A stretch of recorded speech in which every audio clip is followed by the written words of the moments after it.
HQ presented by Nerd Wallet.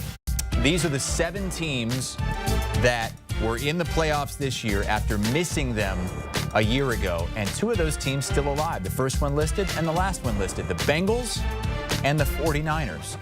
Always a bunch of turnover year to year in this league of parity. So Brady, Quinn, and Pete Prisco are here to tell us who will make the playoffs next season. Pete, let's start in the NFC.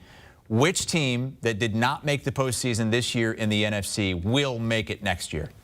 The Washington football team or whatever they're going to be. They're going to change their name. Yeah, we'll find out soon. Yeah. I think, look, I thought they would win the division this year. I was wrong. I thought that defensive line would be so good that they would compensate for not having a great quarterback, even if it was Ryan Fitzpatrick, who didn't play barely at all this year. So I think they're going to be back to playing really good defense again. I think Jamin Davis will be that much better.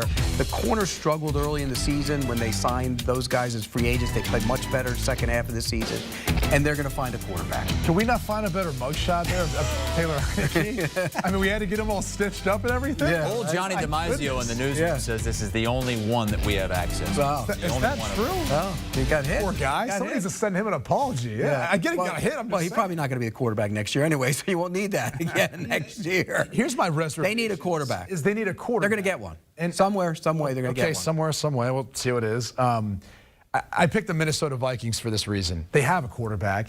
They have some key pieces that are still there. They do. Kirk Cousins is still under contract for another year. Now, they can move on from him. But, you know, honestly, one of the reasons why I'm picking the Vikings, it's purely speculative, as all of this is, that there's another quarterback who's not going to still be at a place in that same NFC North division with Kirk Cousins. So that plays into it. I'll get to that in a second. You don't even know if who's coaching that team yet. You're right, I don't, but they just hired a general manager. So we'll go ahead and go on with the possibility that it's a good roster. Like, excuse me, whatever coach is hired, this is going to be a good roster. Kirk Cousins has been productive. You can't take that away from him. He even made you a Kirk Cousins fan this year.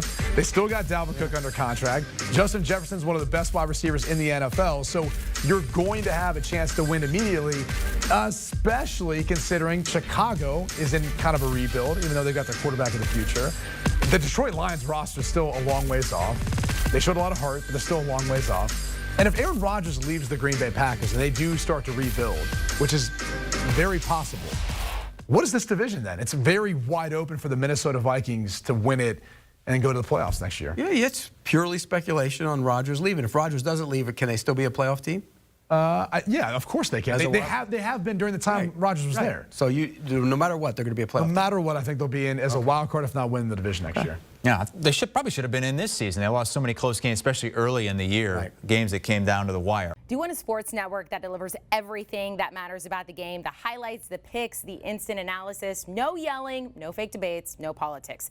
Hit the subscribe button and never miss a moment.